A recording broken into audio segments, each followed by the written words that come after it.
Hey everybody, thank you for joining episode 40 of The Green Life. Today's episode is delicious. We're going to talk about plant-based food. Yum yum.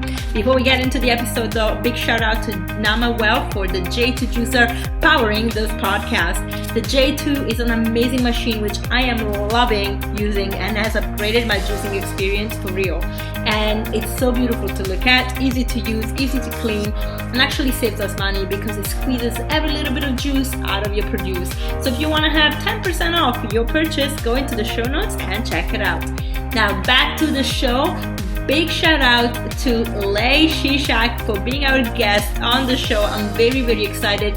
Lei is a trained chef, a plant-based nutrition graduate of the T. Colin Campbell Center of Nutrition Studies. So she is not actually a vegan chef, but transformed herself into a transitioning plant-based chef.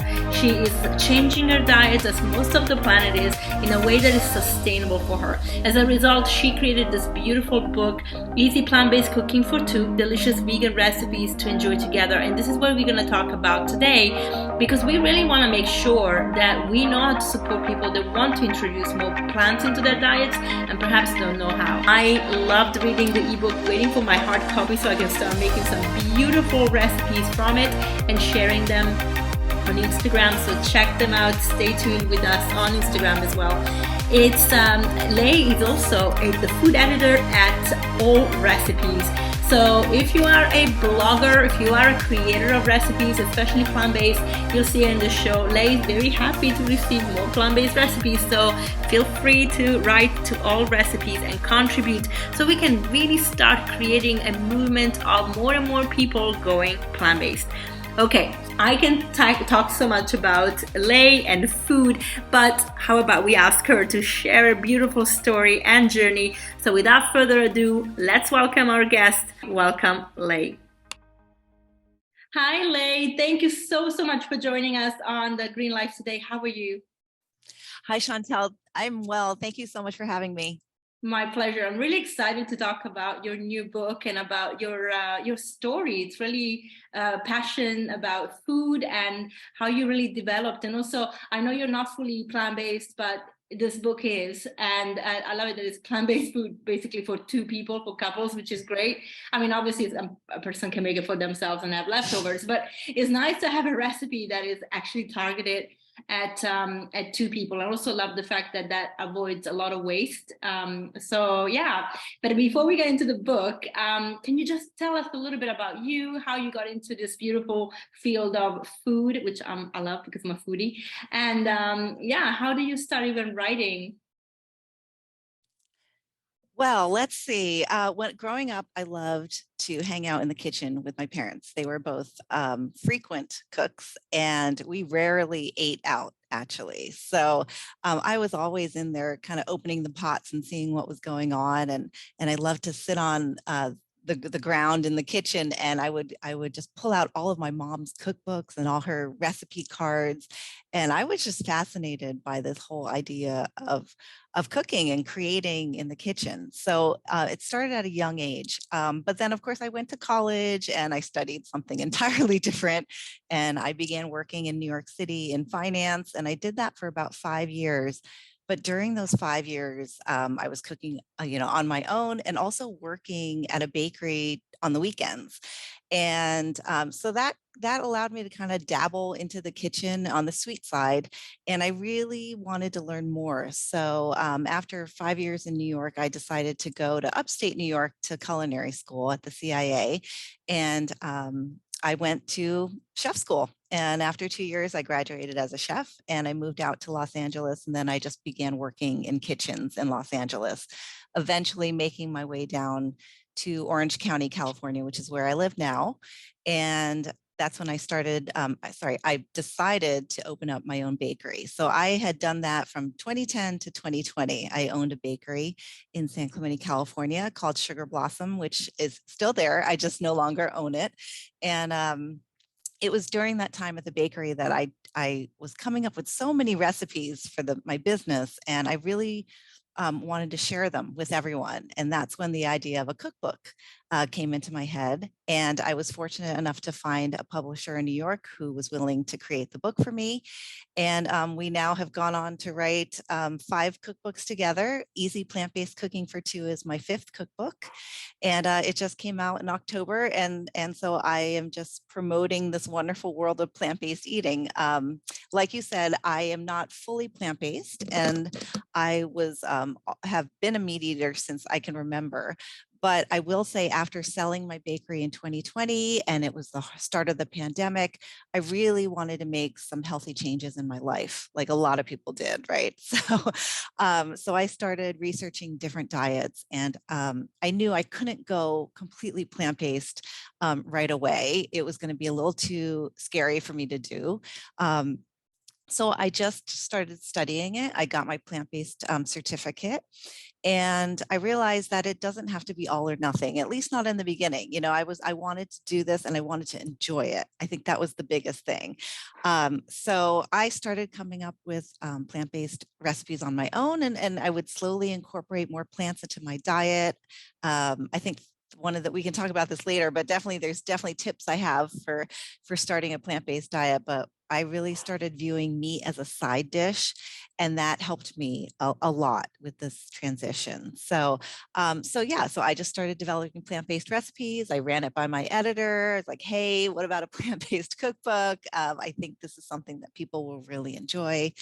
And then we decided to do the cooking for two angle, because I live in a household of 2. Prior to that, I lived in a household of 1 for a very long time. And like you said, I think people are really interested in curbing waste these days as well. You know, there's no reason that my husband and I should make a full 8 by 11 inch dish of lasagna and eat it for the whole week, or try to eat it for the whole week, and then, you know, end up throwing out half of it because we're so tired of eating lasagna. So that's how the idea of the cookbook came about. Brilliant. Okay, I have a few things I have to say. From Europe, when I read CIA, I was like, hold on, I have to dig this out, because obviously I'm thinking the CIA, like, you know, the Central Intelligence. Sure. Like, oh, they teach cooking. So I had to look that up. And then, so yeah, I clarified that one from the chef, the culinary school. Great. And then I just found out that your bakery is in San Clemente, which I believe is where you live now. I live a little, I used to, I live a little north of San Clemente now, but I'm still very close. Yes. Brilliant. So I had a friend who lived there in San Clemente, and actually we visited her in 2016. No way. Yeah. And when I found out, I was like, I have a very random question for you. Have you ever been to this bakery? She said, yes. Why? I'm like, you won't believe it. I'm actually interviewing the founder. And I thought, oh my gosh, we were there. We didn't manage to go anywhere aside from our house because we were staying in LA. But it was just, you know, so wow, serendipity. So what a small world. I love that. Small. I know. So brilliant. And then I saw you studied with the T. Colin Campbell online course. So yeah, I think that course is so brilliant. And obviously the whole, you know, the story of Dr. Campbell is really, you know, rooted into why they're doing this, why they have the program. And you're right, like, we don't have to go 100%. I mean, I am the kind of person that does everything big bang, like I can't do halfway anything. So I literally just like, okay, I went plant-based in 2013, but I understand that a lot of people can't, and I understand that it's good to just transition. And I love what you said, making any animal products on the dish aside, because we grow up with the meat being the center and then vegetables being the side, and absolutely. You flipped it around. Yep. So I love that.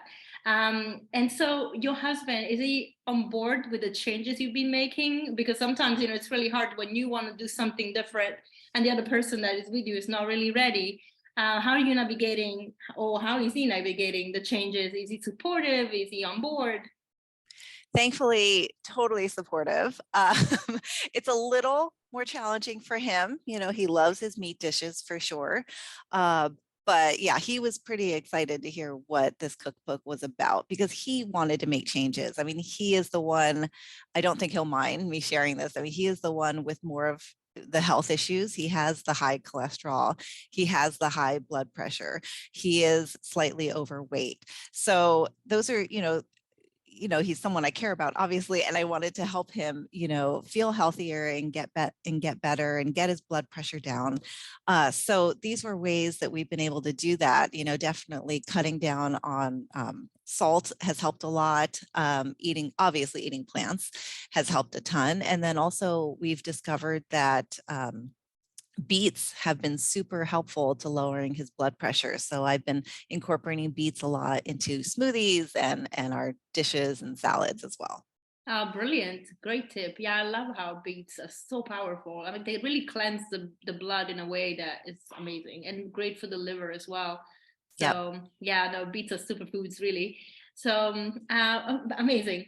And so when you started, well, first of all, why did you decide to sell the bakery? Because you obviously mentioned it's still open. So you didn't really close it. It wasn't a pandemic choice for, it's not working anymore. Why did you decide to step out of it? Yeah. So ironically, I signed a 10-year lease in March of 2010. So in March of 2020, the 10-year lease was up, and sure, I could have renewed it, but I have to say my body physically was really not doing well. I had some surgery in 2008. I'm sorry, 2018. 2018, I had the surgery, and I just was dealing with a lot of chronic pain from that surgery. And so aside from that, and then also just the everyday wear and tear of using your body, so much in a kitchen environment, I was really, really suffering from tendonitis and a lot of arthritis. So it was time. I had to step away. I just wanted to make sure that I found new owners who would, continue to run the bakery successfully. So that's mainly why it was really like the physical and health limitations that I was having at the time, which again, plant-based eating has really, really been good to my body. Yeah, I can relate to that. I can also relate to you working in finance. So I used to be at JP Morgan, and I worked. Oh my gosh, me too. We did not rehearse this. I swear. I know. So I was JP Morgan London. You were in JP Morgan New York. Yeah. So funny. So yeah, I mean, it was a great experience. Like, you learned so much in that environment, but I was just not happy.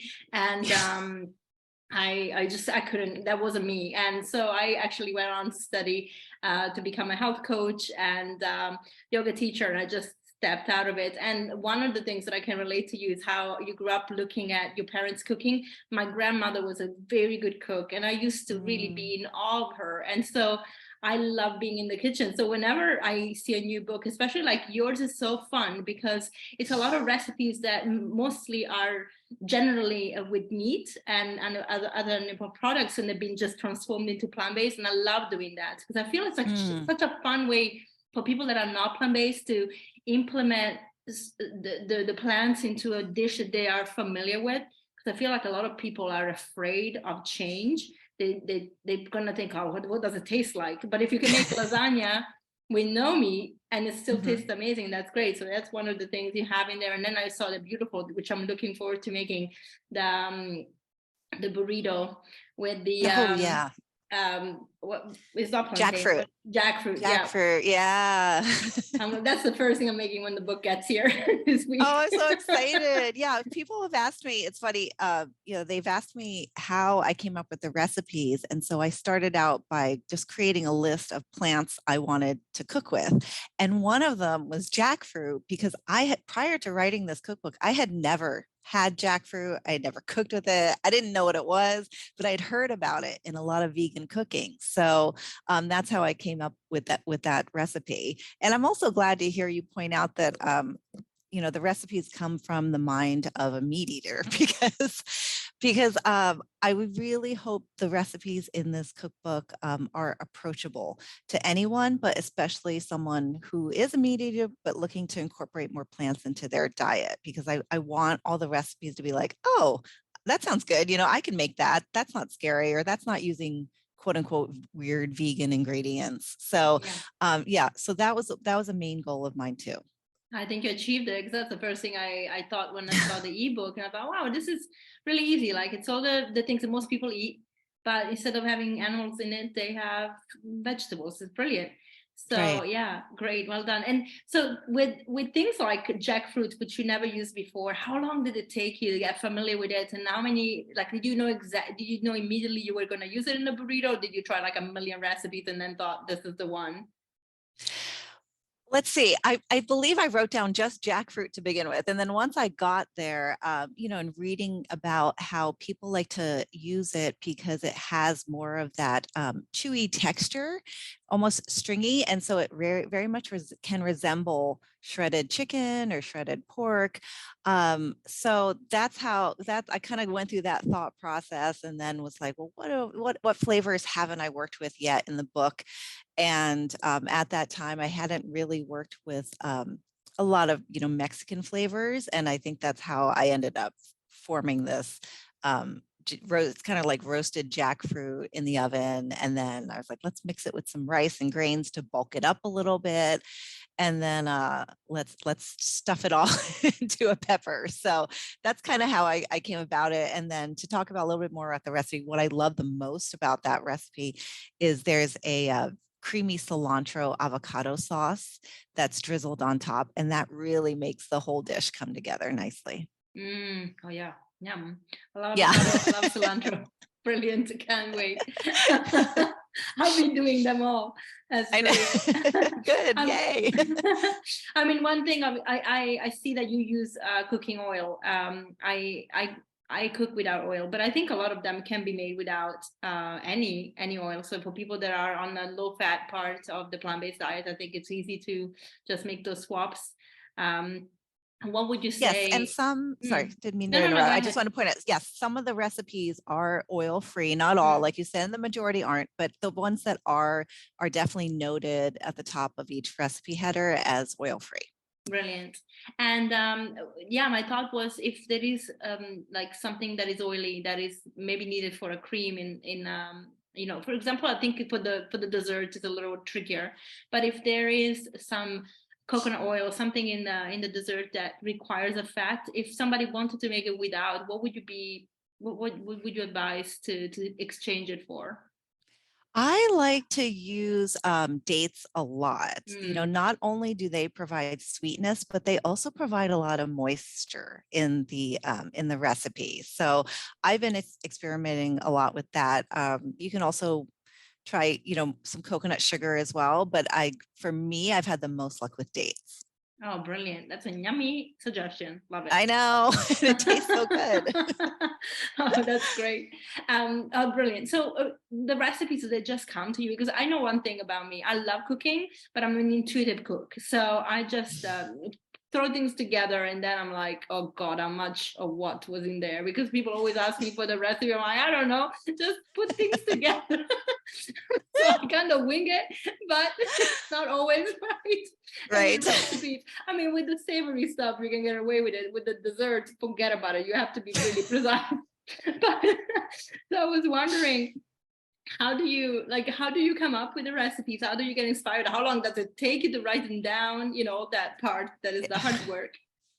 Yeah, that's funny. I mean, there's definitely sometimes, I mean, it depends on the recipe. Some recipes I get really fortunate and maybe it'll take me 1 to 2 times, but there is some that, can take 10 to 20 times too. I Wow. mean, I definitely can think of like ones like there in this book, the apple oat cakes, which are a breakfast dish, which I love. And I mean, it probably took me about 20 times because I wanted to get that texture that texture that I had in my head of what it should be like and then what it should also taste like. And finally I was happy with it and it made the book, but it did take me quite a while. And yeah, with desserts, I have to say I'm probably more comfortable with desserts just because of my Mm. background with owning a bakery. It just there's a certain comfort level I have with it, but it can vary as, even trained chefs, we can get very frustrated with recipes. And, we have to, as a cookbook author, you have to test it and test it over and over again until it's absolutely perfect. Otherwise, I'm not going to put it in the book. Mm. Oh my gosh, yes.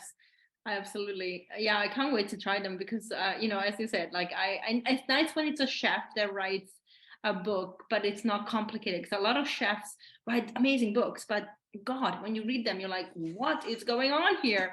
And yours is very easy to read. It's like, you know, a blogger would have wrote it. And I know that Yeah. you actually deal with a lot of bloggers as well, because you are an editor for the Yes. recipes, Yeah. right? So so you have to kind of familiar with how people like me would write a recipe, which I love, because we need kind of layman terms sometimes. Stuff you're like, what is this?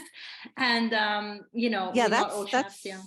that's a great point to bring up. Yeah, as you said, I am an editor at allrecipes.com. And so I do, edit recipes for the home cooks, submitted by home cooks. And, the whole goal of what I do every day is try to make recipes clear and concise for an everyday cook. And so the fact that you said that you opened my book and it looks like a blogger, that actually makes me thrilled, because I think bloggers are amazing. I love what they do. I'm so impressed with the amount of recipes that they can come up with. It's so impressive. So yeah, that's one wonderful thing, which I hope appeals to many people about my cookbook, is that the recipes are easy to follow, easy to read, make sense, they're approachable, they use everyday ingredients. You're not going to struggle to find the ingredients, other than your local market should have everything that you need. Yeah, absolutely. That's one thing that I think it's great. Very, very easy ingredients. And that's the other thing. I think you said at the beginning, right? You wanted something that was approachable, because again, when we go all funky with the vegan ingredients, sometimes it's scary, but also pricey. And I think with Yes. the way that you wrote it, because it's using ingredients that are basic, that you can find anywhere, it's cheaper to make as well, which is making it affordable is very important, especially in the economy we're in. So it's not, because a lot of people are actually put down by, I hear a lot of people saying vegan food is very expensive, which we know that if it's done in a whole food way is not, but there are things out there that are quite, complex, or, you're using a lot of things that you need to go to a health store for. Of course, the price in a health store is going to be a lot more than in a supermarket. Right. So it is scary for people. So it's nice that your book is actually really easy. The ingredients are at the supermarket or the market, even better, and you can just do them without problem. And yeah, I think that's really important. Absolutely. Yeah. And I hope that comes through in the cookbook. It does. So I have to ask, when you try all the recipes, especially several times, is your husband like your guinea pig? Absolutely. I love it. Yes, and not only that, he's very honest. I always tell, it's never like, yeah, this isn't good. It's always like, it's good, but that I know that means, okay, I need to work a little bit more on that. And yeah, when he basically like takes the first bite and has to like back away a little, he's just, that's his sign, like, wow, that's really good. So yeah, he's totally my guinea pig.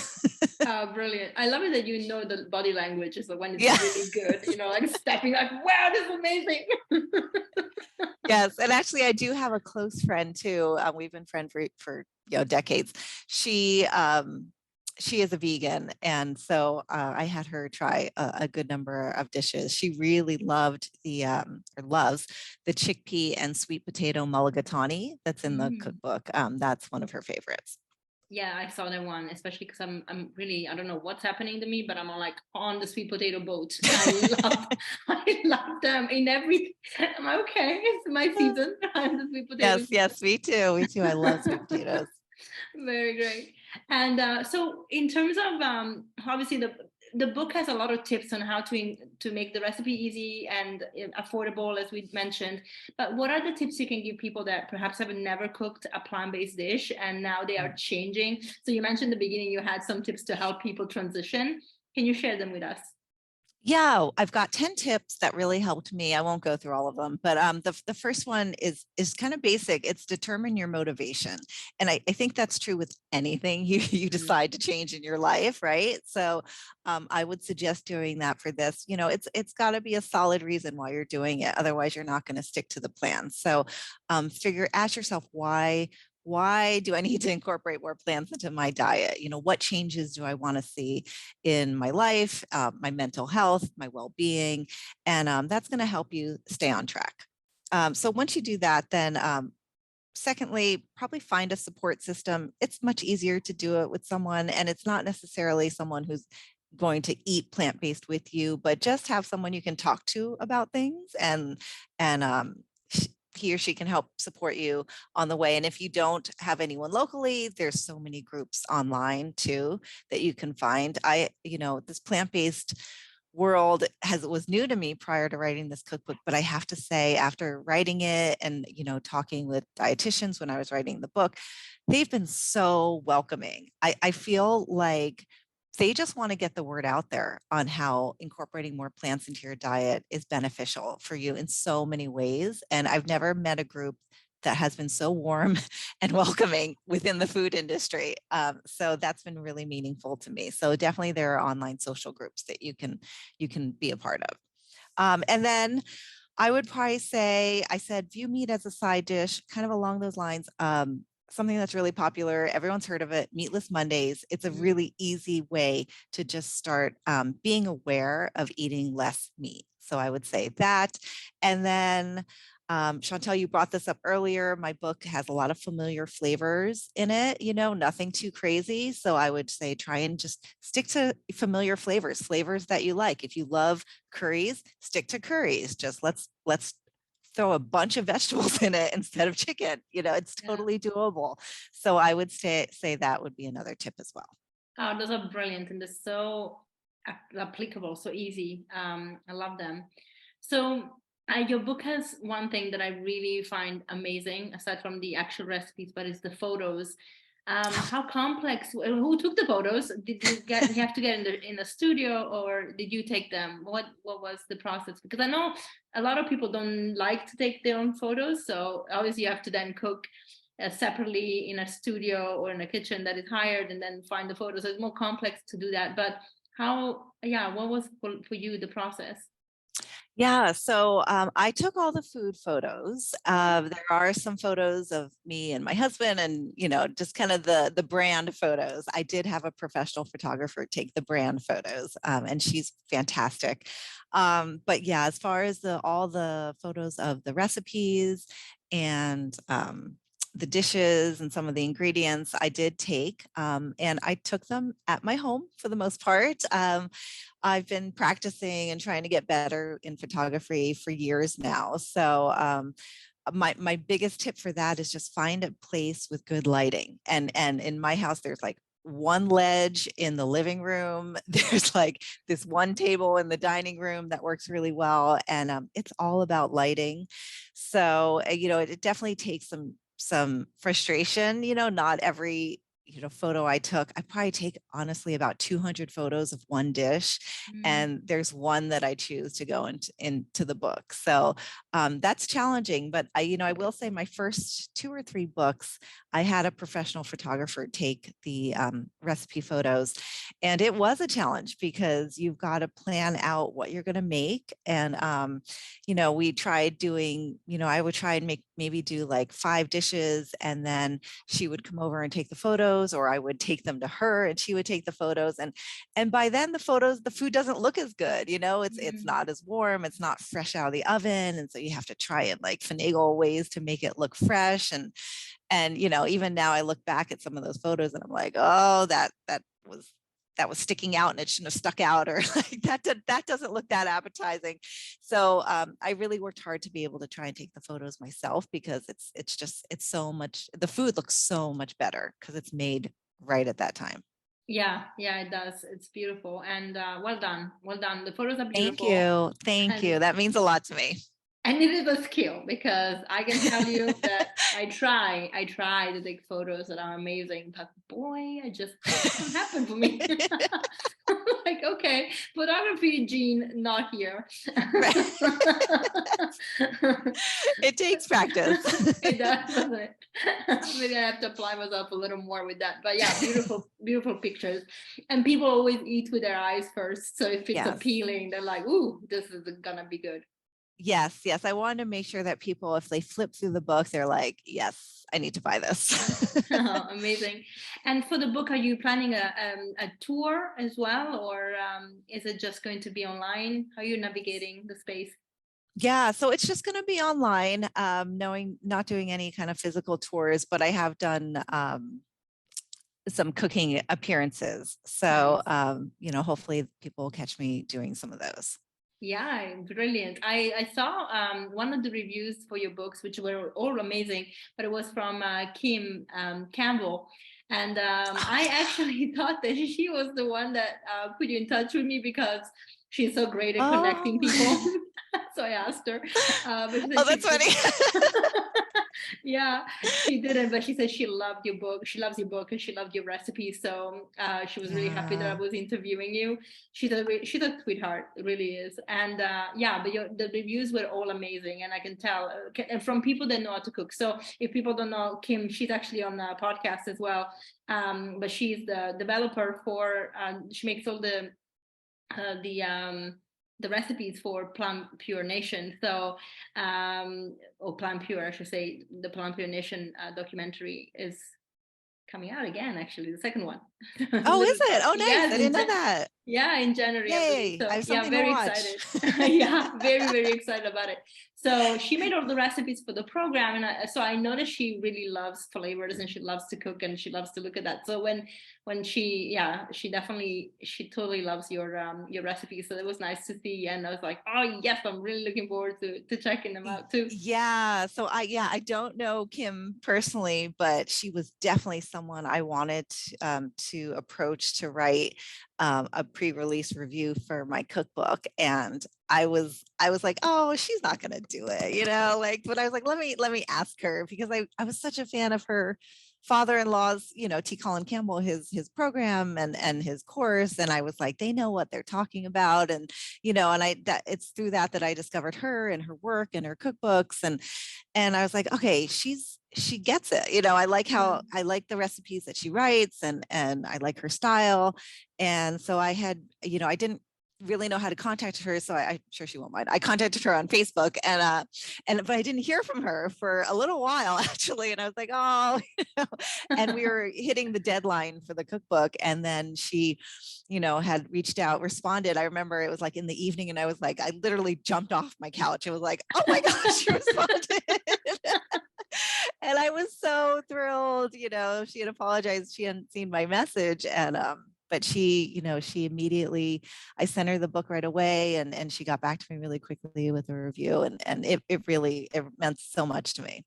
Yeah, she's great. I'm so happy she's great. And I mean, she was right about the review because the recipes look amazing, and I'm sure when I make them, they'll taste just as good as they look. And Yay. so when you obviously are still editing, as we said before, and all recipes. Do you see more people writing plant-based than before? Do you see like an increase of interest in even in the space of blogging and online recipe sharing? I definitely see it in the space of blogging. Yeah, I'm not sure if I see it too much with all recipes, to be honest. But would I like to see that? Sure, yes. So anyone out there, start submitting some plant-based recipes to all recipes. We'd love to have them. But definitely in the space of blogging and even cookbooks. I'm definitely seeing an increase in plant-based, and I hope that trend continues. Yeah, I'm sure it will, really. Because more and more people are becoming also health conscious, but also planet conscious. So it really Yes. marries, the message marries very, very well. Absolutely. Yeah. And meat's getting really expensive. So let's start looking at alternatives. Yeah, I haven't even looked at the prices of animal I'm products in sure you such a haven't. long time. Yeah. So I'm like, but I'm sure they're going up. It's true. Just because I'm noticing, this is one thing I noticed a lot, and I wonder what your opinion is on this. I obviously see a lot of the vegan products are quite expensive. So if you want to buy alternatives to meat, alternatives to cheese, they are quite expensive. And for me, that's actually not a bad thing because I'm thinking I feel more people need to actually cook a plant-based whole food diet that is vegan rather than going for the alternatives, because ultimately that's still processed food. How do you Yes. view that? Because obviously study nutrition. So how do you see that? Like, what's your opinion on it? What do you feel like the trend is going to be? What do you feel like people are going to be like, and what do you want to obviously portray to your book with that message as well? Yeah, I feel the same way you do. I'm not the biggest fan of those vegan processed foods. I don't particularly even like the taste of them. And, not to bash like Impossible Burgers or people like that, or companies like that. I just don't care for those. They're processed, and I feel like you can make a really delicious quote unquote burger with just plants. I mean, I believe I succeeded in that in my veggie burger recipe in my cookbook. So, I think by just using fresh ingredients like mushrooms and lentils and things like that, we can and breadcrumbs, and flax seeds to bind it all together. We can create something that's not processed and that tastes just as delicious. So I would say you're not going to find ingredients like that, many processed ingredients in my cookbook. I think I do put vegan Parmesan as like one of the ingredients, but I don't use it a lot. And to me, they're not necessary to make a delicious dish. Yeah, I agree. Yummy. What about what about the food that you think in the book is going to, what is your favorite, first of all? Like what was your favorite recipes in there? But also, what do you think? Like, Oh, what's the feedback? People are coming back like, this is the recipe that you really amazing. You nailed it. It's our favorite. Do you see it? Do you see one that pops up? it's interesting. I'll tell you, I'll talk about my favorite, but I'll start with telling you what I feel like most people are starting with, but I think it's because of the season. They're all making the stuffed acorn squash, but I think it's because it's fall and it's squash season. But True. it is delicious. Don't get me wrong. It's a delicious roasted acorn squash that saute some celery and some other vegetables and mushrooms and mix it with some quinoa, red quinoa, and it has flavors of sage in it. So it's very like, Thanksgiving flavors for those of us who celebrate Thanksgiving here in America. So that's delicious, and that's been really popular. I'll say my favorite, though, two come to mind. I love the roasted cauliflower steaks, which I know are really popular, but what I love about my recipe is that it uses one head of cauliflower for two people. And half of the cauliflower is boiled and pureed. So you've got this wonderful creamy cauliflower puree that you serve roasted cauliflower steaks over. And then you put a side of lentils with it, and then you garnish everything with this really flavorful kale pesto. And it's really bright and acidic, and it brings kind of all the flavors together. So, and in the kale pesto bite, let me just read off the ingredients because I just love it. It's like kale and parsley and roasted almonds. There's a little nutritional yeast in there, and some lemon zest, garlic, and extra virgin olive oil. All just familiar ingredients, and all good for you. And it just, when you combine it all in a food processor, it just adds so much punch and flavor to dishes. So I'd say that's one of my favorite dishes. And then the mushroom risotto, I really, really love too. And it's creamy, it's delicious, it's so easy to make. Risotto, it does take a little while to cook on the stovetop, but it's entirely worth it. After the rice is tender and it's cooked, you actually stir in a little coconut milk at the very end, and that gives it such nice creaminess. Oh yeah. Wow. Are you hungry? I'm hungry. I am hungry, actually. After this call, I'm going to eat. I'm salivating while we're talking. But anyway, keep it together, Chantal. Beautiful. Okay, I told you I'm a foodie. My gosh, no joke. That sounded amazing. And in terms of sweets, any of them that is like your favorite? Oh, goodness. Yeah. Well, I do love, it's so hard for me to narrow them down, but I do have a really delicious caramel bread pudding. I actually developed it last Christmas at my mom's place. And it's really good. You make a, typical caramel sauce, but you're going to use coconut milk instead of heavy cream to add the creaminess to the sauce. And then the bread pudding is delicious. Again, it's flavored with coconut milk to bind it all together and make it moist, but I do use cinnamon and nutmeg in it as well, and some vanilla and some maple syrup to sweeten it. And to me, it tastes like any delicious non-plant-based bread pudding. I wouldn't even be able to tell the difference, honestly. So I do love that. I do love the blueberry lavender crisp as well. I love playing around with herbs in both savory and sweet dishes, and lavender and blueberry are just a delightful combination. So that's a nice little delicious twist on a crisp. I actually noticed that. I noticed that you even have a coffee with lavender or a Oh, I tea with lavender. Yeah, do. yeah. Yeah. So how did you even think about putting lavender with coffee? Trial and error, but I do, at the bakery, I have to say, we had a lavender latte, and it was very, very popular. So I would make a lavender simple syrup at the shop, and we would add that to lattes, and it's so yummy. If you haven't tried it, definitely try adding fresh lavender to your or even dried lavender. Make a simple syrup and add it to your coffee drinks, and it's delicious. Oh wow, I am gonna try that. I'm definitely gonna try that. Did you ever play around with the essential oil instead of the actual plant and instead of the flower? I have not played around with essential oils in cooking, but I do in my baths. So Brilliant. Well, somewhere. yes, I even I have essential oils by my bedside too, and I always inhale them, right before I lay down to sleep. It's so calming and soothing. Yeah, they are beautiful. And the reason I asked is that in some countries they don't allow internal use of essential oils, but I know the US does. Okay. So I was wondering if you had played around with that as you were making the recipes. Not yet, but now I will. So I have a question about herbs. So a lot of people that cook put the herbs when they're cooking, but then recently I heard that it's better to put the herbs after. You don't want to cook them too much. What's the science behind it? The chef science behind it?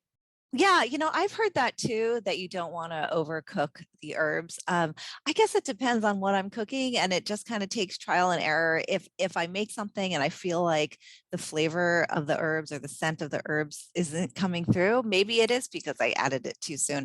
I know I definitely don't like to stir fry them on hot heat too long. If I'm like, say I'm sauteing some vegetables first, like say in the stuffed acorn squash where I'm making the quinoa filling. If I'm sauteing the vegetables first, I do add some herbs. If I recall correctly, I do add them after I saute the vegetables, but I don't saute them too quickly, maybe a minute at most, and then I'll add the rest of the ingredients, because I think the high heat may not be good for a prolonged time on the herbs. So yeah, I think it just depends, but that does kind of make sense that maybe you wouldn't want to expose them too long to high heat. Yeah, I noticed when I make curries, if I add the cilantro at the end and I just let it sit for a minute, I taste it more than if I cooked it. Yes. So I was like, this makes sense. But then you have Italian dishes where like you cook the basil with the sauce forever. Yes. You still taste it, so you're like, that's cool. That works. Right.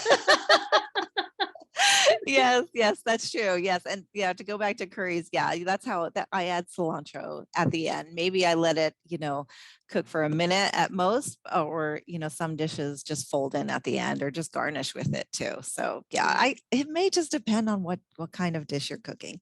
Yeah, true. Brilliant. So do you feel inspired to like do something more after this book to do with plant-based, or I don't know if you're really thinking future. Yeah, I'm not thinking about my next cookbook quite yet. But I'm sure within the next like 6 to 8 months, I'll start getting a little antsy and start thinking about it. I don't know. Yeah. So I haven't really thought about what my next cookbook will be. I will say, I've continued to eat, a plant-based diet, and I love talking about it and love, telling people and sharing my story to others about it. So we'll see. Yeah, we'll see what happens.